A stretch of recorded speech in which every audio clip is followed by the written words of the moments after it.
Good afternoon, everybody.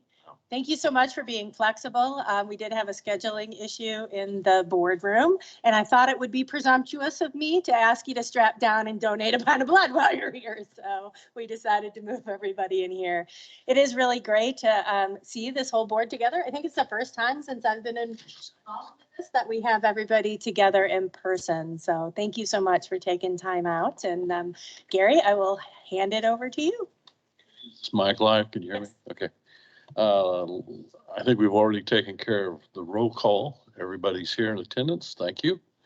Oh, by the way, good afternoon, everybody. Nice to see your smiling faces. So let's go ahead and may I ask for approval of the April 13th, 2022 board minutes?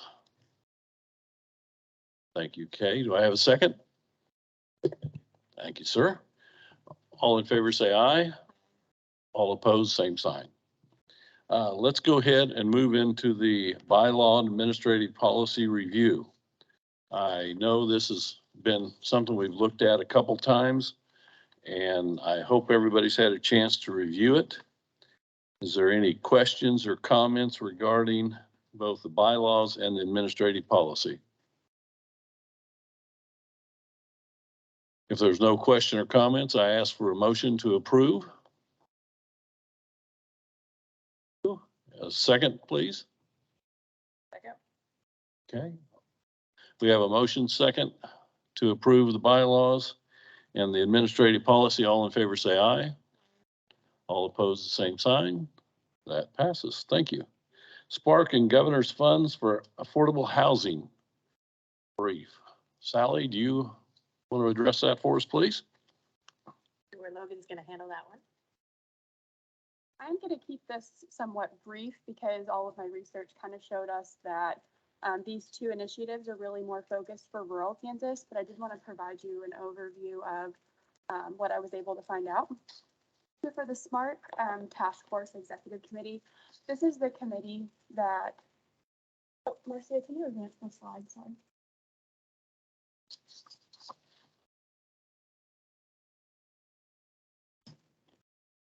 Committee that oversees distribution of ARPA state fiscal recovery funds. These are actually the same type of funds that the city received a direct allocation from the U.S. Department of Treasury that is enabling the Affordable Housing Fund. So the city of Wichita actually received a direct allocation from Treasury of these funds. The state also received a direct allocation. And so this committee is actually overseeing distribution of these funds for the state of Kansas. And right now, they're working to make funding recommendations to the State Finance Council for the allocation that remains of these funds, which is just under $400 million. The executive committee appointed 4 advisory panels to help them gear their funding allocation recommendations to the State Finance Council. Those advisory councils were appointed in 2021 in October. And those panels are health and education, connectivity, efficiency and modernization, as well as economic revitalization. Any type of affordable housing proposal would go through the Economic Revitalization Advisory Council. In January of this year, the Office of Recovery, which is the Office of the Governor that is kind of coordinating the SPARK effort, made a call for investment ideas to help the committees basically figure out how they're going to allocate out the remaining about $400 million. And they accepted submissions for about 2 weeks, so from the end of January to the middle of February. And they received over 800 proposals, and 56 of those proposals were related to housing development or rehabilitation. And so the Economic Revitalization Advisory Panel reviewed those 56 applications in addition to other applications related to other topics. And what they did is in the middle of April, they actually made recommendations for 5 projects to the executive committee. However, none of those projects are within Wichita. And so that was kind of where I stopped researching. But at this point, those funding recommendations have been made to the executive committee. And then they will meet to finalize their recommendations in the coming weeks, make their recommendation to the State Finance Council, who will then ultimately determine how to allocate out the rest of those funds. The other thing that asked me to take a look into was the governor's funds for affordable housing. The source of this fund was $50 million from the state general fund. And these funds will be administered by the Kansas Housing Resources Corporation. But it's specifically for their moderate income housing program. And unfortunately, that program is for cities and counties that are less than 60,000 in population. So we don't expect any of those funds to make it to Wichita either. Yep, and that's basically where I stopped. But Sally does have another update, and you have a handout in your packets. It looks like that, and she'll kind of talk through that one. So in your packet, you'll see a summary of House Bill 2237, where they bundled several different bills together, and these were actually passed and signed by the governor on May 5th. For me, it was very much disheartening. As you read these, 5 of the 6 housing bills are specifically for rural areas.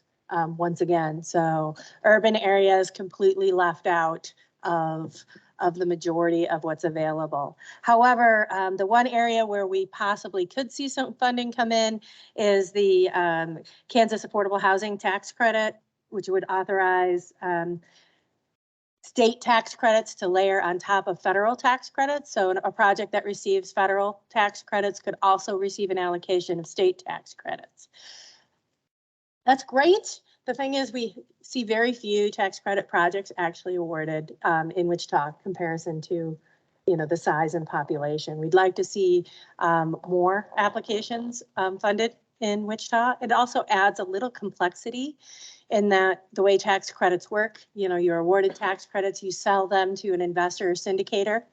In order for both federal and state tax credits to work, that investor needs to have a tax liability in Kansas, right? Or you'd be looking to try and structure a project that has both a federal tax credit investor and a state tax credit investor.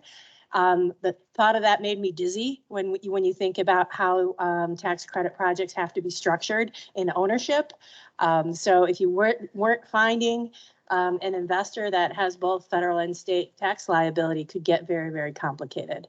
We're absolutely glad to see it there as a possible opportunity. Very saddened that the moderate income housing program, as well as the projects, the 5 other housing bills that passed as part of the bundle, are entirely focused at rural communities. I think we have some work to do with our legislature to get a little bit more focus and more resources to the urban areas where we have a higher percentage of need than many other areas. So, okay. Any questions or discussion on that? Sally, could you put together a proposal or something as far as so that we could understand the affordable housing tax credits better and what it might look like if a company in Wichita would say, okay, we're willing to talk about this, but how would you utilize those funds in what type of manner? The challenge I have is it's hard to explain to somebody, okay, now we have Kansas tax credits, we also have federal tax credits, but what would a project look like and what type of institution, be it a bank or a private sector institution, be willing to invest dollars to buy those tax credits? Sure. And, even that rolled around in my head a little bit too, going, this is really making things challenging. I would reach out to the Kansas Housing Resource Corporation and get some feedback directly from them on how they're envisioning these projects to be able to tie together. I think that'd be important. The other thing is the child daycare services tax credit. Is that applicable to our community or is that also limited by population? My understanding is not limited by population. Yeah, I didn't do too much diving into that one because it wasn't specific to housing, even though they put it in a housing bundle. But yeah, we can do a little bit more research on that one. I just think that's important for workforce. So absolutely.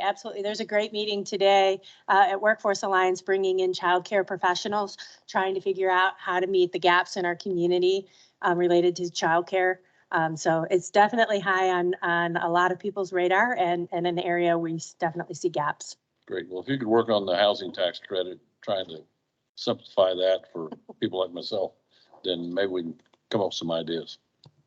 Would that also include this SB 369 too? Because it doesn't specify any population on it. That's the one I'm saying is that Oh. layers with federal. Yeah.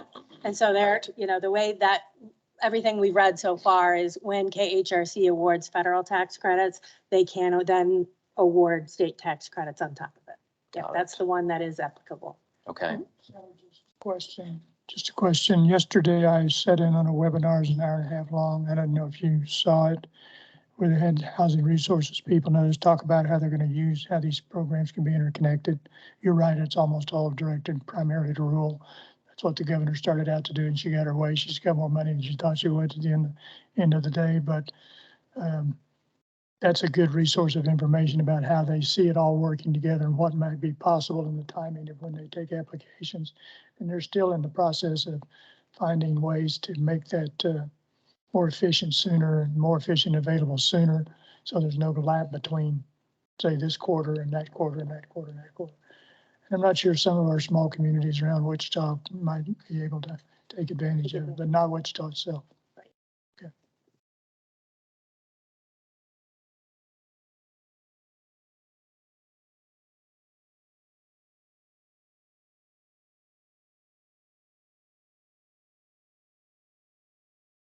you. Let's do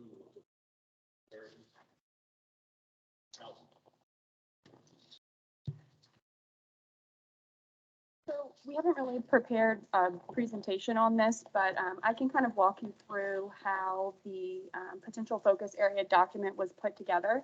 This was in response to or your request, Chair, related to wanting to kind of parse down.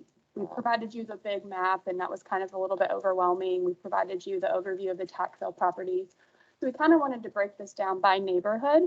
And at your request, we did focus primarily in District 1 within these 7 neighborhoods. And so that was the document that I sent, I believe it was about 2 weeks ago now. And hopefully you guys have had a chance to look that over. I don't know if I know there was some discussion at the last meeting about possibly driving around these areas. And so I just wanted to kind of open it up to you to see, is this the type of document you're looking for? Is there additional information you want, and just pitch it to you to see what areas you'd like the land bank to really focus in, and if this was a useful tool in helping determine that.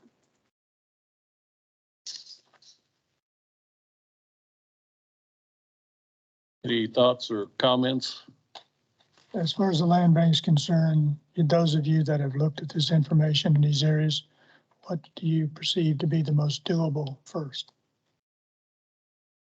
I mean, I think focusing your efforts in an area that has other like community resources might be possibly something that would be good for you to look into.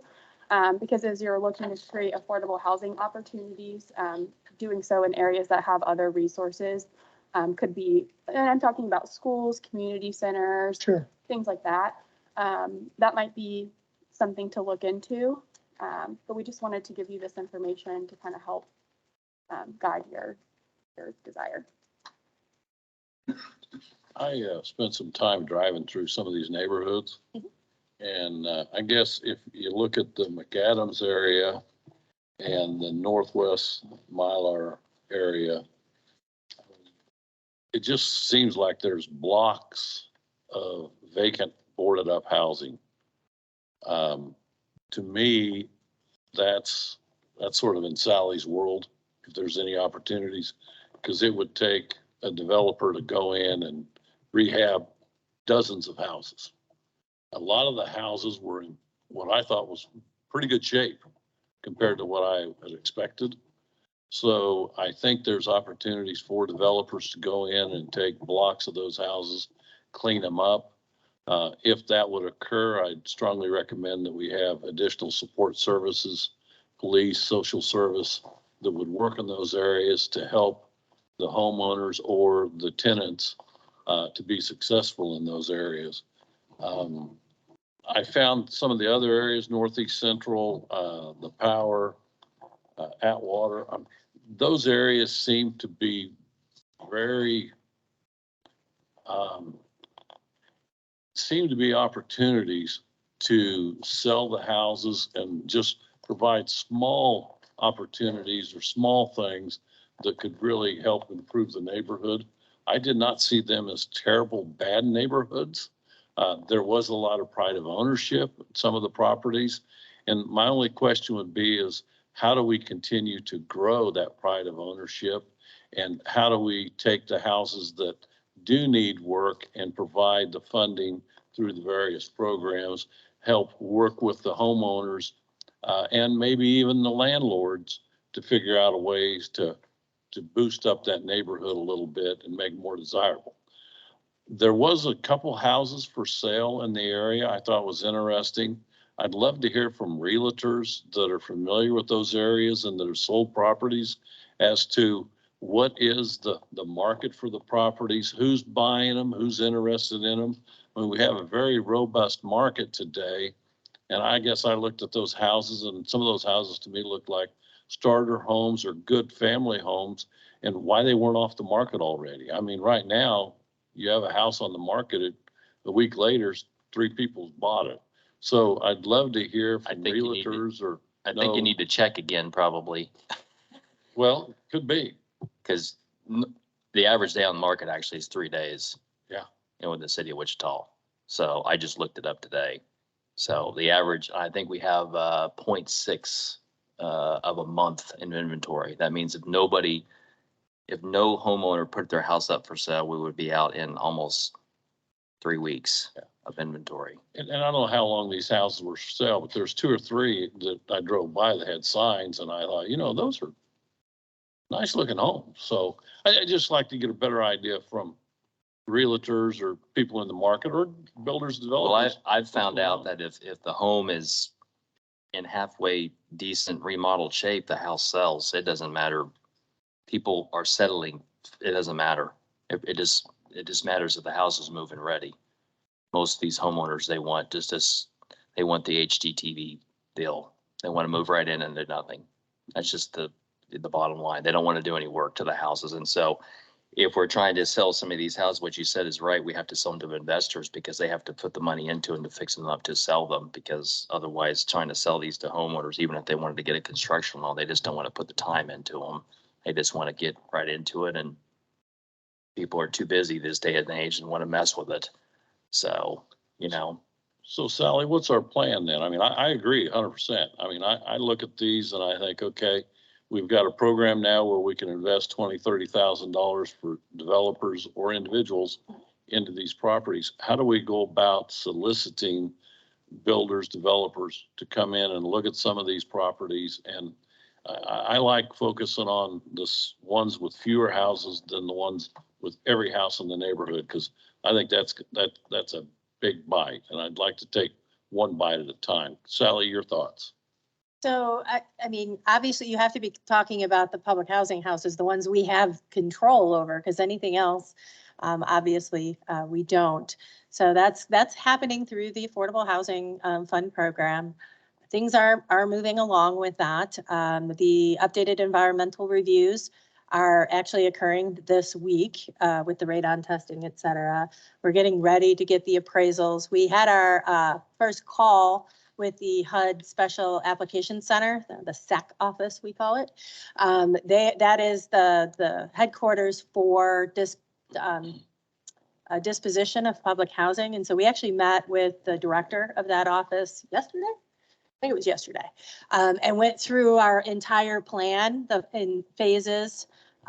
She was very insightful, gave us a few thoughts and ideas, but was really happy that we were being so thoughtful about how we wanted to move forward with different tranches or groupings of properties and being able to leverage other resources, et cetera. So we're hoping to have that first application so the first 37 are going to go on the market as is, just in the open market. That's our first application. We're hoping to have that one into HUD in the next 60 days.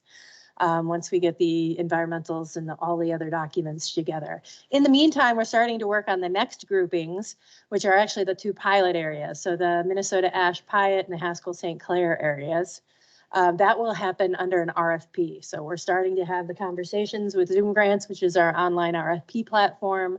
We would be putting out an RFP that actually has 3 sections where folks can bid on particular request properties, request affordable housing funds in support. And then if they're doing rental, they could apply for project-based vouchers to go on top of that. So that'll be as an RFP process.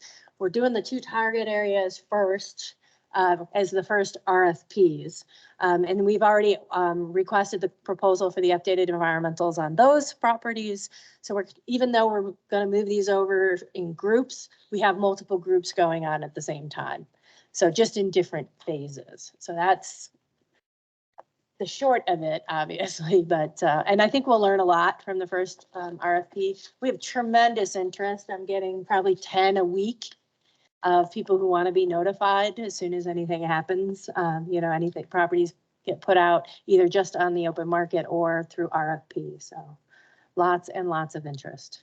Sally, the 37 you talked about, I think it was the first group. Is that you getting HUD's approval to sell those? All those And outright. when will they go out?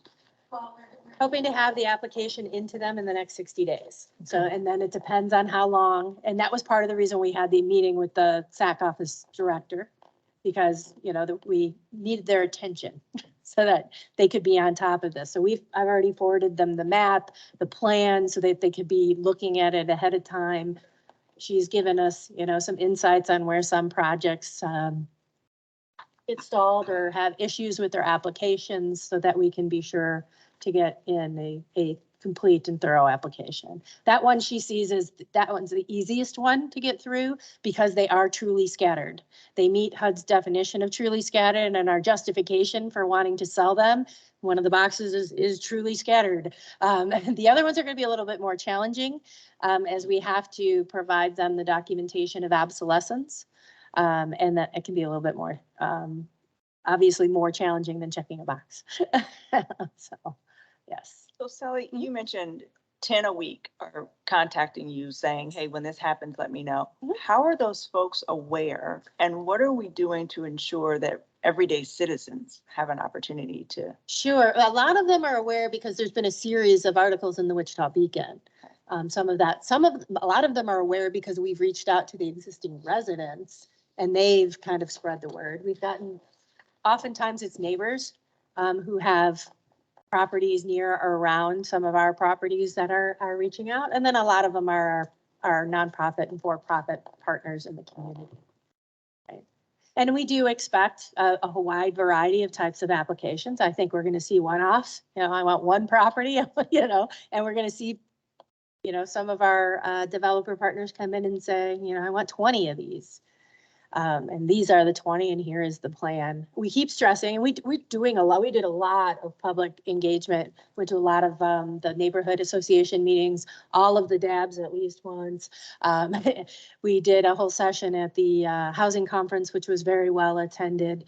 So we're trying to get out the information. We're also using the platform forum. It's pretty new to the city, but it is a really unique and interesting way to be able to interact with folks who want to provide insight and without the anonymity of just responding and saying nasty things through Facebook.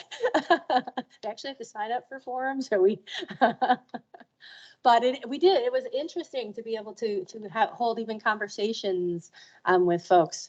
But those grassroots down at the neighborhood association meetings is very important because a lot of people don't do the social media thing or the online thing.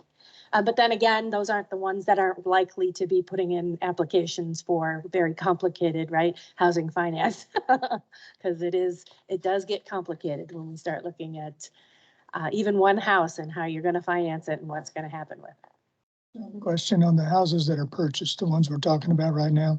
Is there a time frame associated with when action has to take place to get them brought up to speed? Well, that's it's the 37 you're talking that are just Yeah, going on the open 37, market. yeah.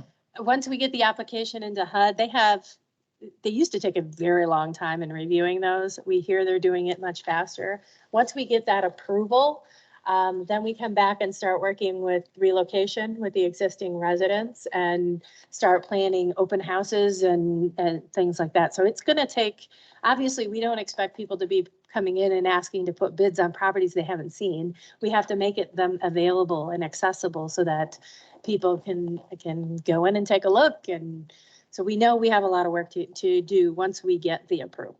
So, I mean, we're talking at least 4 months probably before. Somebody's purchased a property, then I assume there's a time period that they're required to start on the rehab. That would be in the second phase. This first phase, just being sold outright, there's no requirement to keep them affordable. There's no requirement to do anything with those 37. Every other phase, yes, we're gonna have timelines for them. And that'll be part of their application is, where are you in your funding, so that we know what's their timeline, that all that would be evaluated in their application. Would it be possible for you to get information on these different phases and email it to council, the members, so that we have that information and better understand it? I know it's not directly what the land bank does, but it is very important to our overall And goals. we totally see it as related. Yeah, very much. Sally, question. We have talked in our shop about buying 2 or 3 homes like that and actually using them as laboratories for kids to VOTEC schools. Very cool. So they could actually rebuild those houses over time that fits with the time frame they're in class and that sort of thing. We've done new stuff like that and then sold and used the money proceeds for scholarships. But we think doing something like this would have a lot more value because they're going to see the whole gamut of what it takes to restore housing and build it, see how it was built, how it's going to have to be changed to meet code and so on. And we wouldn't be under as short a time frame as if we were building new because we've got to get it built, sold and off the books. But do you think that would be a problem for if somebody wanted to do that? Oh, no, I mean, we're pretty open to, Okay.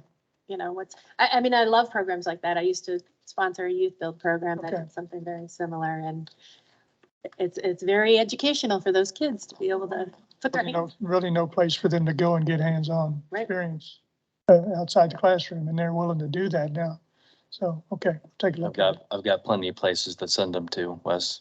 Hands on today. Part of the beauty, when we get to, especially when we get to the RFP phases, but that's the Hands-off. beauty of an RFP is because we can't, it's not just about price. It really is about what are the goals, what are the benefits to the neighborhood, the people, et cetera, that we can take, all kinds of different things into consideration when we're evaluating RFPs. The 37 that are coming up, how many are vacant or occupied, do you know? 2? Or, I mean, occupied 32, I think.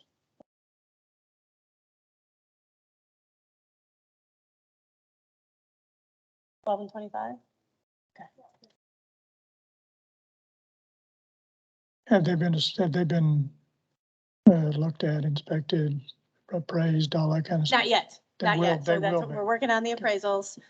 We have had meetings with those particular, meeting with just those residents Okay. of those 37, because they're all happening in different ways. We're meeting smaller groups, more timely. We don't want to talk to those yet too in depth with the ones that are further down the path. We did send letters though to all existing residents to say, if you're interested in homeownership, let us know. Let us get you working with counselors now to try and get you, mortgageable in the next year or so. Perfect. The time frame for them actually getting out of the property if they can't actually find something to rent or rent. occupy somewhere else. Is there a time frame for Well, that? they'll be issued a voucher. They get 120 days with the voucher, 4 months to find a place to lease. But counselors will be working with them. We have a relocation coordinator, a national one that's actually had a relationship with them since 2018 because it's the same relocation coordinator that was on board when we were trying to do this under RAD. So they already know her.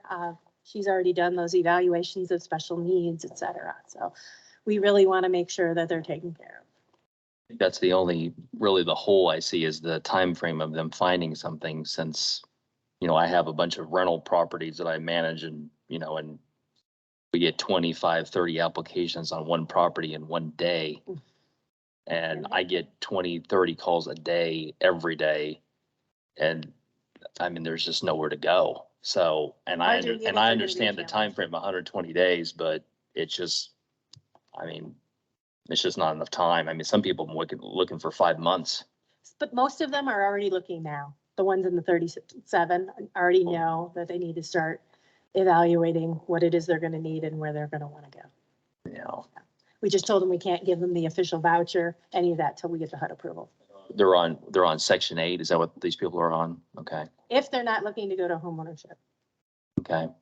And they do have right of first refusal. If they come in with a bid at at or above the appraised value, they get it. Doesn't even go out on the market, Would if they can be mortgageable. you have, or someone else, I don't know, anybody has this information, but does someone have the actual amount of a voucher for a Section 8, 2, 3 bedroom, 4 bedroom? Does somebody actually have that amount? Because You I know, can that's a never, I little can bit never get complicated. that from anybody. Yeah, there's a voucher payment standard. It's posted on our website, but it is inclusive of tenant paid utilities. So you have to actually use the utility allowance sheets to determine. So, I mean, it goes into, is it a gas water heater? Is it an electric water heater? Is it a gas stove? Is it an electric stove? And that's why it's a little bit more challenging to give you an exact number unless you go No. through the worksheets. Okay, Okay. And those are posted on our website. all right. Keeps for utility allowance and the payment standards. Mind you, payment standard is just the maximum amount of subsidy. Staff has to do a rent reasonableness, so they have to do a comparison of your unit to like units in the general area of general, just like an appraisal. So I have And- people that call me all the time on $1,400 a month rentals, and they want to use their Section 8 voucher for a new place, and then they want to just pay the difference out of their pocket, which obviously is not allowed on the program, but they want to do it anyway. And I keep telling them that it's not possible to do that. It is illegal to do that beyond I- what's allowed by the program. So the voucher program allows them to exceed the payment standard and pay the difference, Right. so long as that total amount doesn't exceed 40% of their monthly adjusted income. So, and Okay. that's why it also gets complicated. So there's not a flat, easy answer to say, what's the rent that they're gonna pay? Because there are too many variables. in there. Another question brings up, if the people are in the property and an investor wants to buy them, why couldn't they just stay there and pay Section 8 housing? Or is that not allowed because we're selling the properties and getting them appraised because we're taking them over? Could they not stay in the property if the landlord wanted to just keep them in there to They keep renting on absolutely the did. Section 8? So especially in those first 37, someone comes Yeah. in, says, I want to buy this as an affordable rental. I'm willing to because mind you, for a rental, they have to have a long-term use restriction, which means they'd have to enter and request to enter into a project-based voucher. And the existing resident could stay. Okay, Yeah. all right, okay. Just converts it from a tenant-based voucher to a project-based voucher. The rules with HUD are really fun, but Other questions or comments on the focus area, the way they've broken down for us, and any other information you'd want on those areas? I have a question here. For the people who are currently those 37 homes, I know you're waiting on the appraisals. Have many of them expressed interest that they like to be homeowners? And do we have authority, or is there any way we can help them achieve that home ownership? Let's say if they've been living there 5, 6, 7 years. that was why we sent the letter out saying, hey, if you're interested, because everyone who said that they're interested, we have connected them with a housing counselor Okay, to get them. The conversation with that group was a little bit challenging too, because those first 37 are the ones that are just going out on the market as is. And for a first-time homebuyer, we know these need work. right. These may not be the ones that need $50,000 worth of work, but they definitely still need work. And we had that conversation with them going, well, maybe the house you're in might not be the best. Maybe another phase after an investor has done a rehab on a house, and let's get you ready for there versus if you want to buy the one you're in, because that was a question. Oh, are you going to fix it first? It's like, not these, no. Right. But we don't want to set you up for failure. So we want to make sure that if you're interested in home ownership, we start working with you. It may be the house you're in, but it might be another house, and it might not even be a public housing house. It could be any house. We want these existing residents to be successful. So if they want to go buy a house owned by somebody else, we're still going to have our housing counselors working with. So they have all the options laid out for them. Absolutely. One final question. When you, if you buy one of these houses, or say several, you're gonna update them, which code? Which code? Building code, rehab code, HUD code, which one gets used? It would be the building. Obviously, they need to be brought up to the building code. Honestly, HUD standards are way below. Decency and sanitary is not quite the same. We are The actually residential looking code we at use. somebody coming in and doing it right. Okay, That is one of my biggest fears, is somebody coming in and taking a property that needs $25,000 worth of work, putting 10,000 in it and saying, here, first time home buyer, be prepared in 2 years, you're going to need a new, HVAC system. And, we definitely don't want to set people up for so failure. it's same code we'd use for remodeling otherwise. Yes.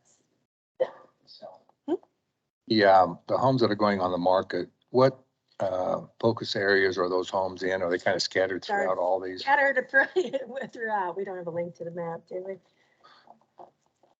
I believe, actually, I only think one of the 37 falls within any of these focus areas.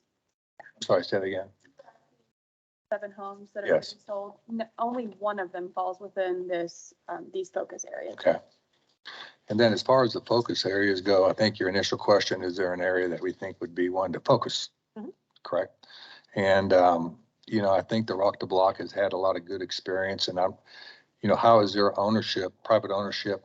I guess one question I would have is, and I'm probably most interested, if I look at it from a developer's perspective, look at what amenities are in each focus area, because we want to try to make it to be as successful as it can be. The McAdams and the Northeast, how do you pronounce that? Miller, both of them have a school right next to it. McAdams has the community center, baseball diamonds, a pool, a park. Those are all nice things to have in a residential community.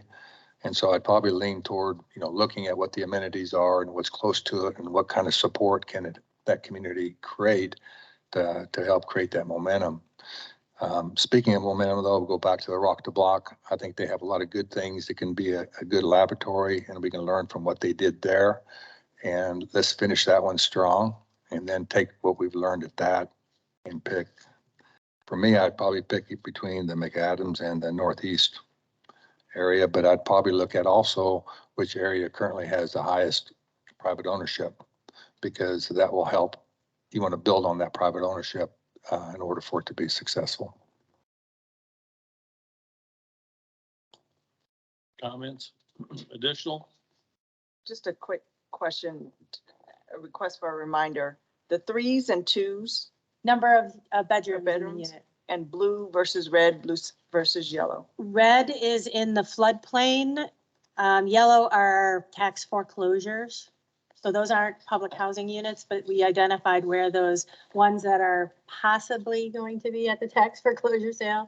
We're learning more and more about that, and that number keeps dwindling, obviously. More and more get redeemed every day.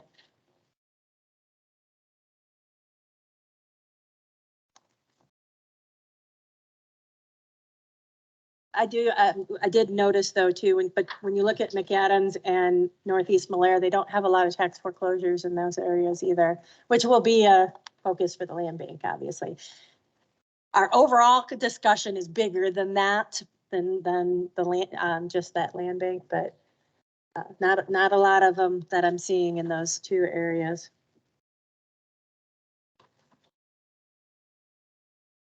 The Rock the Block area, that's the one that Habitat has been so involved in. I think the last time I talked to him, about 70 homes have been built in there. It's pretty phenomenal, really.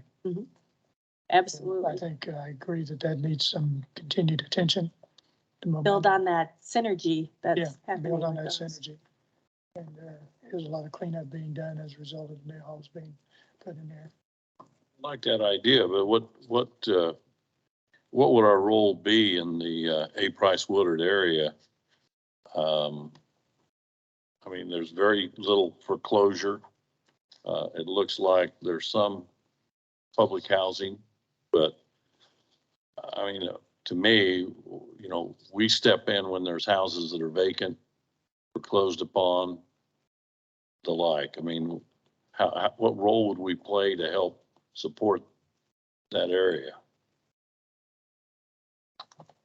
Isn't that one of the areas that's challenged by getting a hold of properties that you can build on? Yes. I mean, there's plenty of them up there, it's just getting a hold of them. Well, and I mean, their synergy has probably built some of that challenge. People have seen Yeah. and have scooped up vacant parcels, knowing that, Habitat's gonna come in possibly later and looking, and is just raising their costs. Yeah. Yeah. Yeah, there's lots, but they're owned by investors, shall we say, and push the price up on them. Absolutely. It makes sense to me in a way to take advantage of the momentum of Rock the Block, but I might suggest that we do that by selecting a neighborhood that's adjacent. To demonstrate that not only is there a focus happening in this area, but the intention is to continue to move throughout the area.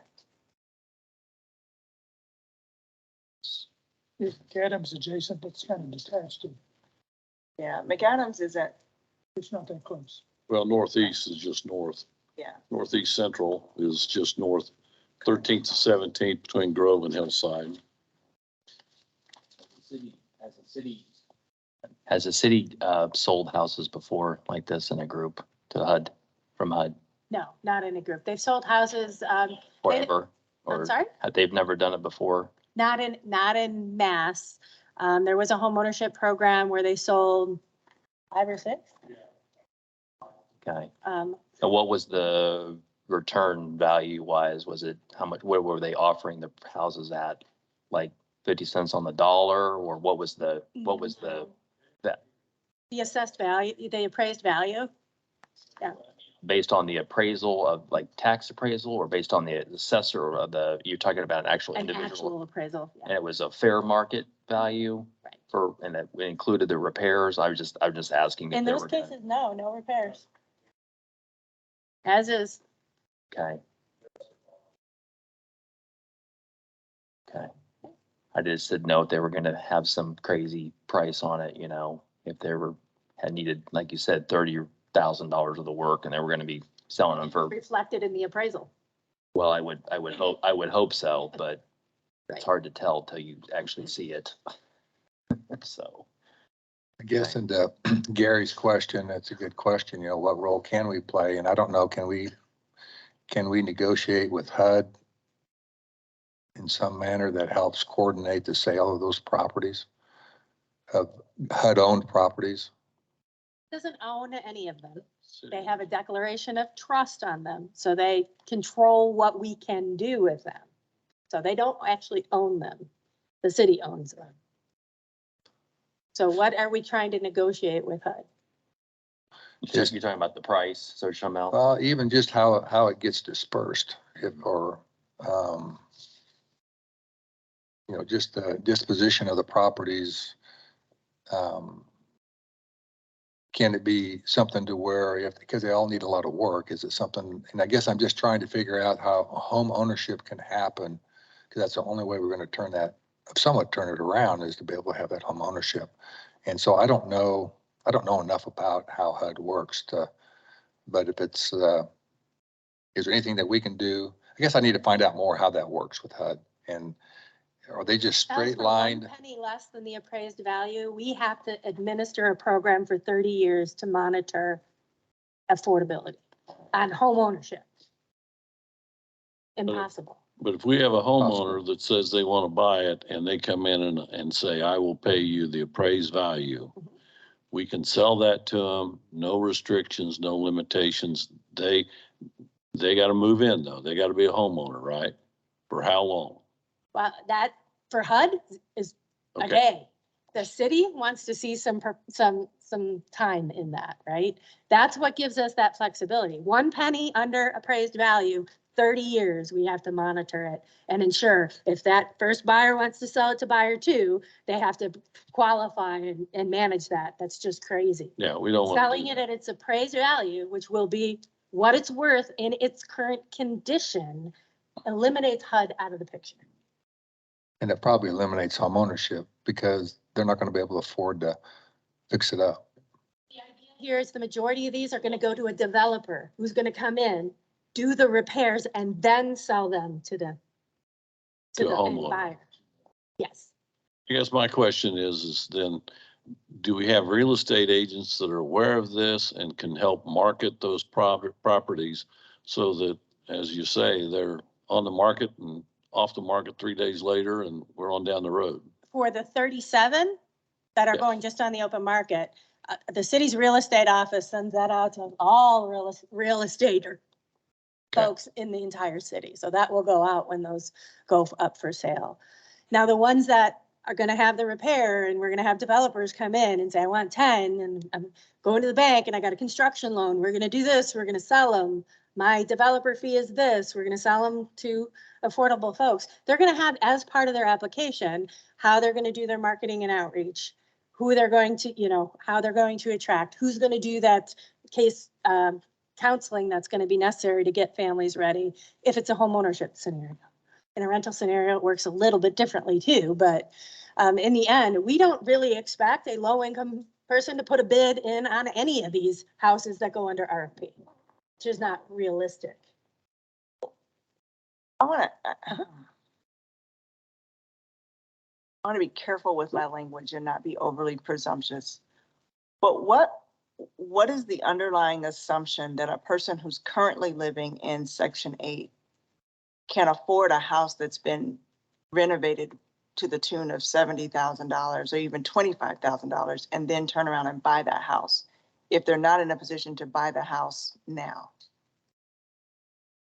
The thought is one, buying that house now means not renovated.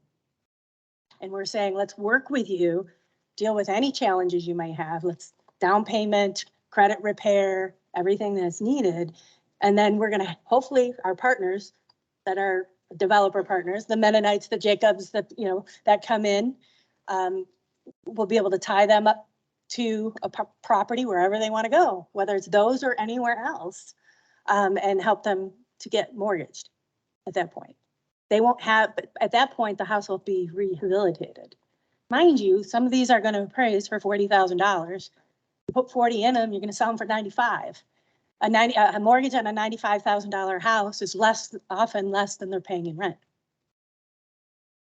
But they're gonna have to qualify. That's what you're gonna help them with. Right, Because most of the time, they can pay more rent than they can make in a payment. They just can't get qualified to right. purchase. There's issues. That's where the emphasis needs to be, to Right. help them become a homeowner.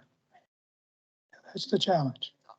The opportunities in the Affordable Housing Fund for possible down payment assistance. So we anticipate and we hope to see responses to the RFP that not only, talk about, I want to come in and rehab these, 15 units Right. and I'm going to sell them. We want them to come in and make proposals with those supportive services in their application. And then those types of applications will end up getting priority. But Affordable Housing Fund dollars, as per our plan, can also be used for down payment assistance. So that could be that key also to help them get in at the number that's not going to help them, or not going to ensure that 30% of their income each month is going towards their housing. And would they be steered to certain lenders to help them with that financing? Because not I everybody can wouldn't do use the that. word steered, but yeah, we could make recommendations. Made aware, shall we say, made aware of lenders I'm that made aware. handle that Yes, type of and thing, we're because not hoping- everybody does.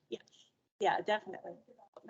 A lot of the entities that are doing this work currently, they have relationships with banks. So I want to ask about, have you really had an in-depth conversation with the Section 8 office to get better understanding on how their programs work in terms of the tenants and what the percentage of those tenants, what they're contributing toward their voucher per month?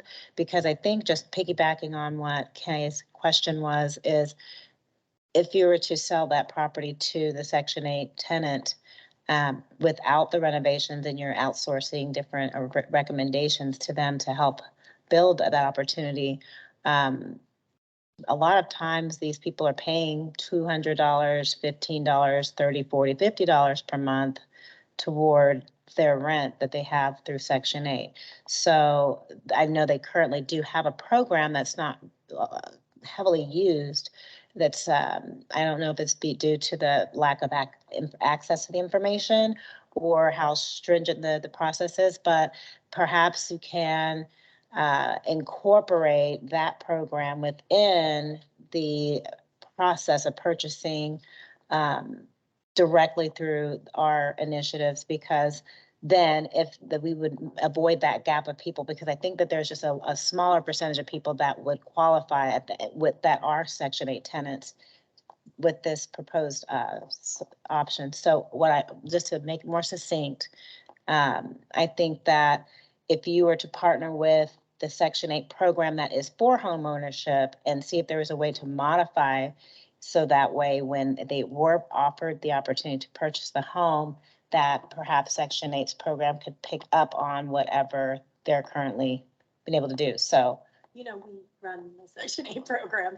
So the Section 8 home ownership vouchers, they're very, very challenging to get banks that are willing to enter into a mortgage using it. Because if you think about it from the bank's perspective, if they get terminated from the Section 8 program, their income is inadequate to pay the mortgage. So there is a very slim area where their income and income to debt ratio qualifies them for a mortgage, but yet their income's low enough to qualify for subsidy with a voucher.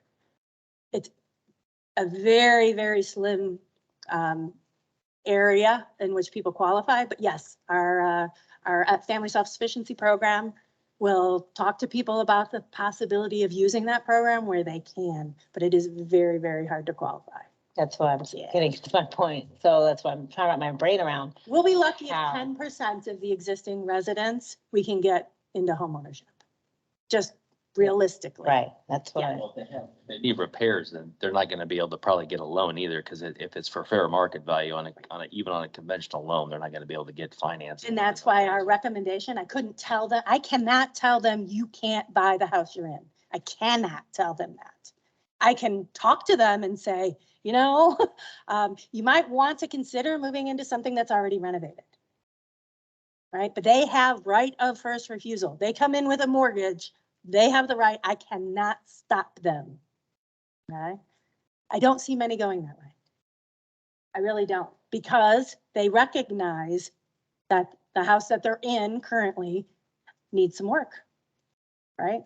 But we want to work with them if they think they can be homeownership ready to buy the house they're in. If they want, we'll work with them, can't stop them, but possibly something else that has been rehabilitated or new construction. Doesn't mean someone who's in one of those homes couldn't go apply with Mennonite for one of their new builds if they income qualified and are mortgageable. We want to be able to work with, and that's why they have a caseworker that can look at I'm not putting people in piles, right? Everybody's circumstance is different and needs to be evaluated on its merits, and not just this group's going this way and this group's going this way. Every scenario has to be considered and evaluated in the best interest of the client. right. Well, I'm just looking at the majority. It just seems like it's a long shot. It is a And long how shot. is it how can we focus on the majority of them having a better access and not get them excited because you can't directly tell them you're not going to be able to get this home or qualify for this home. It's just, I've seen plenty of people get discouraged and just give up. So I'm just hopeful that we can come together with some sort of alternative to really look at the majority. If we're looking at, there's a substantial amount of people that need affordable housing, but also to transition them into home owners. How can we tackle that majority of the group instead of, okay, there's only 10%, but let the investors and developers buy these and then free for all, and But remember, we have counselors working with those families even ahead of any investor coming in. Do you understand what I'm saying? Yeah, I do. Sounds to me like in reality, while there may be some who wish to become a homeowner, probably can't, but they may be able to get into an improved Section 8 property for an affordable amount of money rather than what the mortgage payment would be. So they're actually competing with homeownership when they do that, but that's the reality, I think. And the group that does the housing counseling is also the workforce development group. So those who don't have the income, even close to the income now, they're going, okay, what kind of job training can we help you with. And have funds to actually put people through CNA training and CDL training and all those kind of things. So bringing those resources to those who are willing to accept them. Some of the folks have contacted, said my only income is 744 SSI. I have no other resources. I have no desire to obtain any other income. And you're like, Right. yeah, with just that income, it's not likely we're not going to completely discount it, but it's not likely that you're going to be mortgageable. So once the properties we get this money, is it all going back to the land bank then? No. Money is coming to us. Price, Is that not correct? to land bank, Why not? housing fund. Well, whatever. I mean, the affordable housing, But that's gonna, Yeah. not gonna work. No. we got a lot of work to do here, so we need the money. And that is part of why the Affordable Housing Fund recommendations were structured, because yes, we're asking the appraised value of that property up front, but that's going to cycle back and be resources to put towards rehabs and those kind of things. Cycles back to the program. That's the beauty of it. It doesn't have to be allocated to a certain way by HUD or nothing. Once you It get, does have to, Oh, it has to be? absolutely. It's going Oh. to be Davis-Bacon Section 3, all the federal tank, because it's federal money in essence. Basically stays in the same pocket. It just becomes cash opposed to assets. Yes. And then we can reinvest that money. The city can reinvest it in other housing assets. Affordable housing. Affordable for basically the same sector, hopefully Mhm. nicer properties. But I really appreciate all the questions. I think this group, we continue to learn, and there's so much to learn when it comes to affordable housing. And I think it's very good that we've identified some potential focus areas. I'm personally not ready to say any one of these are any better than any of the rest. I think these are all areas that we need to monitor. We need to monitor for foreclosures, because that's where we're going to own property sooner than anything is in the foreclosures. And we need to also monitor to see what the city housing department does and how these transfer of assets or sale, or rehab of properties, how that really affects these neighborhoods. And then how at some point we can come alongside to help provide programs that continue to improve those neighborhoods and support affordable housing. Is that correct, Sally? So I think it's a very good discussion. I would encourage each one of you to continue to look at these maps. I would encourage you to go drive through those neighborhoods and get a better feel for what the neighborhoods look like, feel like. If you have an opportunity to talk to realtors, developers who are familiar with any of these properties in these areas, ask them their opinion. Let's see what they think needs to be done in these areas, how we can help improve and provide opportunities for affordable housing. Sally, over the past couple of years, the planning department put together, at the time they got involved with Wichita Places for People, a couple committees. One of them had to do with housing and housing incentives to encourage people, developers, builders, and others to look at doing more in the central area than they might do otherwise. That's never been finished, has it, the incentive thing? Not to my understanding, the incentive group has not, either has the zoning group. Yeah. I think they continue to That's what the, plug forward a little bit. I tell you, Yeah. the people that were interested in that in the private sector are still very interested in what they're gonna come up with. And they're just holding until they see what that is. So I guess, having been involved, and I'm gonna put forth an effort to find out why we can't seem to move that forward.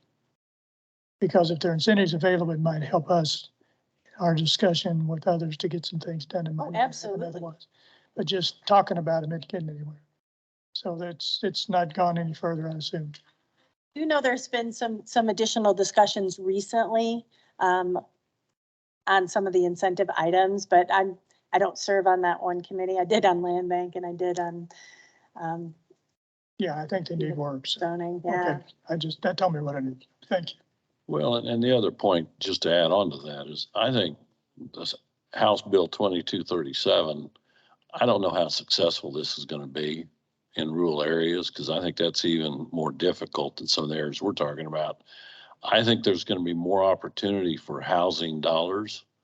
And I would encourage this group, Sally's group, to start thinking about what are programs that would be beneficial for affordable housing and how we can get people into affordable properties as homeowners and also as renters if need be, but specifically homeowners, because I guarantee it'll be a big topic up in Topeka again next year. So what I found is they want to have the whole program all wrapped up and with a nice little bow on it, and you present that to them and they're pretty acceptable. If you say, here's my problem, it's very difficult to get anything done, so. Housing conference is actually here in Wichita in September. I mean, that's a good place to get the ear of Kansas Housing Resource Corporation. They're the ones hosting. They need to hear from us to say, you know, we need some, we're Kansas too. How many times have I said that to the recovery office? We're Well, Kansas too. Yeah, well, you might send that information out to us, Sally, so we have that. The other, that Kansas Housing Resource Association or whatever, that's a real good website. Go out and see what they're doing. I was surprised. I'd never really heard of them. And so there's, again, any resources, Sally, that you can send to us to help us understand better of what's out there, what other communities are doing. I think that's would benefit us greatly. Yeah, and just so you're all aware too, so KHRC just launched their homeowner assistance program. So for people who are behind on their mortgage, they can get assistance with mortgage payments, association, you know, HOA, utilities, taxes, property tax, yeah. That just opened about 10 days ago. So if you know anybody or hearing from people that, you know, it was slow getting going. Let's just say, I'm glad to see it's finally open, but it's only administered by the state. You might send a link out on that too. I know we've been talking about that at the bank, so. Okay, we're already in other business and open discussion, I think, but is there anything else that anyone wants to bring up for open discussion or questions, comments? Just quickly comment to you and your staff. Thank you for your patience as we kind of reiterate question after question, and some of them we've asked before. But I'm building lexicon and information and what this means on top of the maps. And so you're just a great appreciation for your patience and your willingness to continue to educate us. Thank you. We appreciate it. Any other questions, comments? I have a question, and again, thank you, Kay, for bringing up the redundancy, because I probably missed if this was asked before. We were talking about the Section 8 potential applicants, the barriers they may have in terms of their income limitations or having to, you know, work with workforce to increase that opportunity or go to get more education. I know that there's some stipulations in the lending process for the amount of the length of time that they were an employer or switching from that careers to a different type of industry. So I was just wondering if there has been or something that could be looked into, trying to partner with those higher risk lenders that would be open to being a partner and kind of working with them on the financing side, if this is going to be an issue. Absolutely. And, you know, that was one of our hopes when we put to the council for appointees to the Affordable Housing Fund Review Board as finance institutions, because we need those partnerships, and those are willing. And we know we have some great ones already in our community that have worked on with us on other projects, but you know, they're definitely a huge factor in this. Do you see any, because I know that there's some incentives such as these tax credits on that side of it. Is there any potential incentives that you could explore with the funding sources for those partnerships, that they were to lure them in to say, we'll work with? Absolutely. I mean, that's part of the housing services bucket of or category within the housing, the Affordable Housing Fund. We've left that pretty broad so that we could fund not just housing counsel. You know, we obviously want the certified housing counselors in there, but other needs that people may have. So it allows them to be creative. Okay. And, you know, a lot of the discussions we've had to potential applicants is the strongest applications are going to be those that collaborate. You're coming in with your builder and your developer and, you know, your lenders possibly up front, who's doing your counseling, how is this all coming together? Because I think it's going to be your strongest application because you have the more heads in the game, right? The more they're vested in the project. I think, you know, the better it's going to be for the residents and then others in the neighborhood too, right? A stronger application. I think it'd also be helpful if go out to the city website, look at housing and look at all the different things that are out there. Sally has, there's a lot, it's mind boggling, but the more we can acclimate ourselves to what's going on in city housing, the better I think we'll be able to understand this whole process because it's mind boggling. Sally does a tremendous job and her staff just maneuvering through the mess. I did a presentation for the housing conference and then I did it again a couple other places, but I had to actually list out all the different programs we do. We do 42 different programs. Wow. 42 different, with 50 permanent, 52 now permanent staff. Yeah. And right now we have 8 temps for the WERAT program, but it's pretty remarkable. They all have different rules and regulations. That's the hard part of working in the housing department. We have 3 federal funders, state funders, local funder. All of them have different rules, regulations, requirements. They don't always align. We have different fiscal years, program years, but we try. And that's one of the biggest things we've been trying to do is to leverage resources, not having them work in silos. So we are crossing public housing units with the home program, because we expect we're going to have resources from home coming into this too, with the IFD program, so the individual and family development programs, to try and bring all the different resources together to end up with a better product overall for the individual clients in the community. And so that's been one of my favorite parts of the job, is trying to be creative and mixing resources, but making sure we stay in compliance with all of our funders. So it's been a whirlwind. And I guess that's the other part is, I think this board, part of our responsibilities is try to figure out how do we mix resources too. Maybe that we bring from the community or people we know or business partners we worked with, because it's going to take a village to figure out how to solve the issue with housing and to provide adequate housing for more people in our community. So if there's no other, I would move we adjourn at this time. Our next meeting will be June 8th at 1:30 back here in City Hall. I don't know exactly what room we'll be in, but if that's, It'll be back in the boardroom. The only other date that we have a conflict with is December 14th, but we can handle that when we get to it. I'll second your motion. sounds good. I have a motion and a second. All in favor, say aye. Thank you very much. Have a great day.